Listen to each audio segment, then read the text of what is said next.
Hi guys, welcome back. In this video, I'm going to discuss another very important topic inside modular coding. So let me just write the topic name here. So I'm going to create a file called readme.md. So it's a markdown file. If you want to keep anything, let's say information related to your project, you can keep everything inside this particular file. Okay, readme.md. And whenever you will be using Git and GitHub, okay, so there actually you need this file, because with the help of Git and GitHub, it will render. Okay, it will render to the GitHub. So let's say I showed you one GitHub now here, I think, remember. So if I go to the project, so this GitHub is also having readme.md file. So let me show you. See, readme.md file is available. Okay, with the help of that, they are rendering this actually information, like whatever information they have written inside readme.md, everything is rendering here, okay, in the GitHub, so that other people can come here and they can read about your project. Okay, what is the project you implemented, how to install it, how they can use it. Okay, every information it will kept. So that's also, whenever you are creating your project, you just need to create this readme.md file, and all the information you have to keep here. So as of now, I'm going to only paste the topic actually I'm going to discuss here. See, the topic actually I'm going to discuss, this is the topic.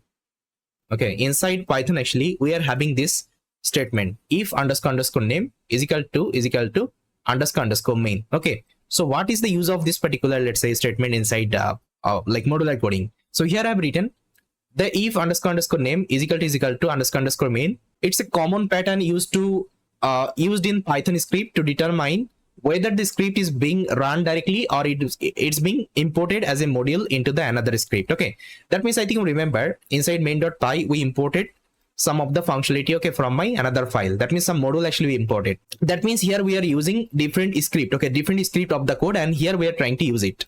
I hope you cleared. Okay, now instead of calling them directly, see, here I'm calling them directly, this particular function I'm calling them directly. So what you can do, you can write this particular statement. So before so after initializing all the class, what you have to do, you have to write this statement, if underscore name is equal to underscore okay, main, this particular statement, and inside that you have to call the function. Okay, inside that you have to call the function. Okay, now any of the programmer can get to know the method you are using. Okay, the method that you're using, it is imported from any other module, it is imported from any other script. Okay, this is the idea. And you are separating out some of the code snippet. Let's say this is my initialization code, this is my object initialization code. So here I'm initializing the object of my class, and inside that actually I'm calling all the methods, okay, one by one. Now see, if I execute the program, it will work fine. I'll just run main.py. See, first of all, connection successful. Okay, then it is asking for create min. I'll create the min, give the balance, let's say 2,000 rupees.